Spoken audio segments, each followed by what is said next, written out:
This is a 2008 Mac Pro, a now 14-year-old computer that I scored for 80 Australian dollars. This beautiful design would be timeless if not perhaps for the disk drives on the front. Like every Mac Pro, it comes in a wide variety of configurations.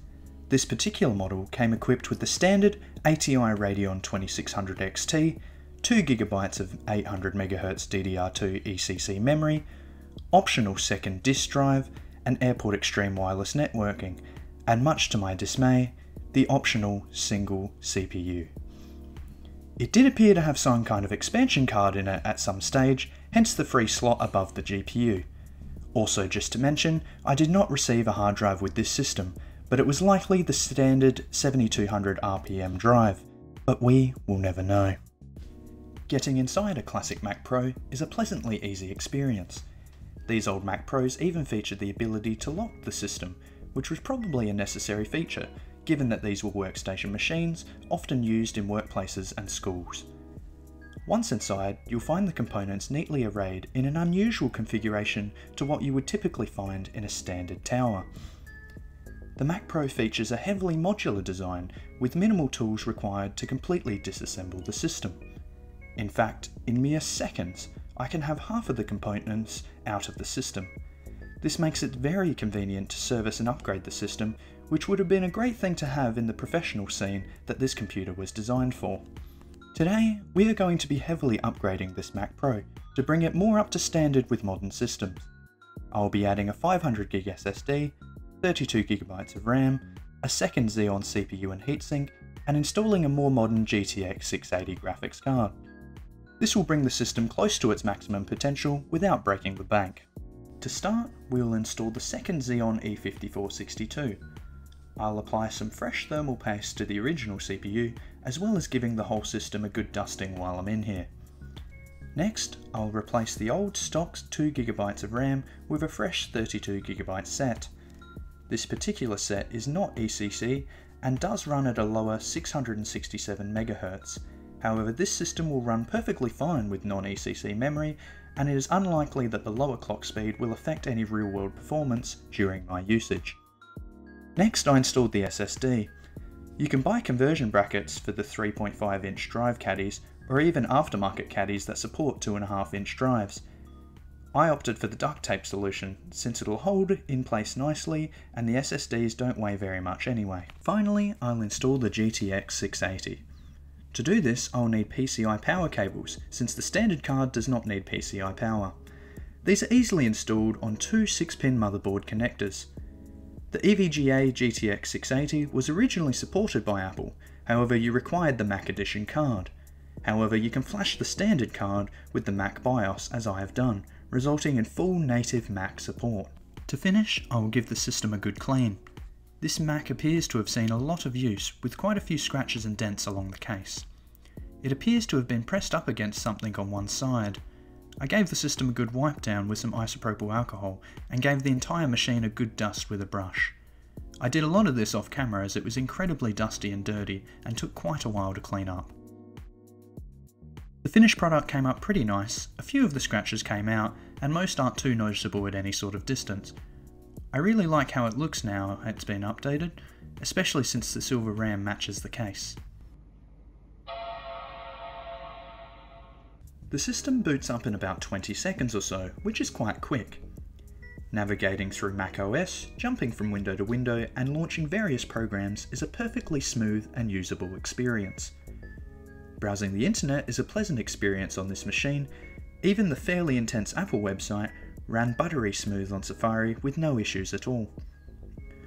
Watching YouTube is absolutely fine on this machine, and although initially watching 4K YouTube was not possible with the single CPU, after the upgrade it ran buttery smooth with no issues at all. Cinebench managed a score of 591 on the CPU and 33 FPS on OpenGL, which are respectable numbers. Interestingly, I ran it on Windows 7 too, and got a similar score on the CPU, but a 23 FPS increase in OpenGL. Heaven benchmark saw an average of 43 FPS at 1080p Ultra, which was a pretty decent result. On to the gaming benchmarks. I tested everything at 1080p, which I thought was a reasonable expectation given the hardware. Minecraft saw 115 FPS average. The gameplay was smooth while panning around, and it maintained its performance throughout various gameplay situations. These results certainly give plenty of room to run some mods, or even some HD textures, should you wish to do so. Gary's mod saw pretty good numbers, averaging 130 FPS, which shouldn't be all that surprising as it is famously a pretty easy game to run. CSGO managed 90 FPS at high settings and 2x anti-aliasing, which would make for a decently competitive experience, but if you're chasing that ideal 144 mark, you'll have to sacrifice a couple of settings here and there. Battlefield 4 hovered around 40 FPS at Ultra, which was a decent experience, but the system did auto-select higher settings, which is probably the way to go here, given how Battlefield 4's FPS tends to fluctuate based on different levels of action happening during a standard match. Bioshock Infinite's benchmark achieved 75 FPS at Ultra settings, and it looked fantastic the whole time doing it. You can expect lighter titles to run excellent on this system, as well as any sort of older titles you may wish to run. Overall, I would describe this 2008 Classic Mac Pro as a totally viable system even today, and with OpenCore patching tool, you can even install the latest version of Mac OS if you wish to do so. I personally chose not to, as I use this computer to run older software that is no longer supported in the latest Mac OS. Having a Classic Mac Pro has some distinct advantages, like wide storage expandability, dual boot capabilities with Boot Camp, CD drives which I use to rip music often, discrete graphics card options, PCI expandability, as well as a wide compatibility with loads of old software. But should you buy an old Mac Pro in 2022? Well, as usual, that depends. Chances are, if you're watching this video, you're the kind of person who would probably enjoy ownership of one of these fantastic old Macs. Naturally, an old machine like this does have its limitations, and you will likely have to tinker around with it to get some things to work. But it is an easy machine to work on, and there is a ton of support out there, as these are very popular machines with enthusiasts.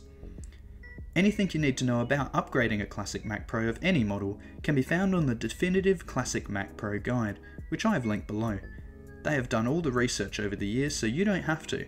I highly suggest you give it a good read through if you're considering purchasing or upgrading a Classic Mac Pro.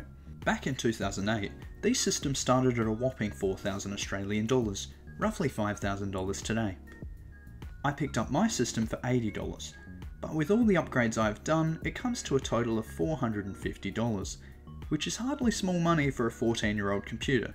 However, depending on your model, you may not need to go as far as I did to get a decent system that measures up to today's standards.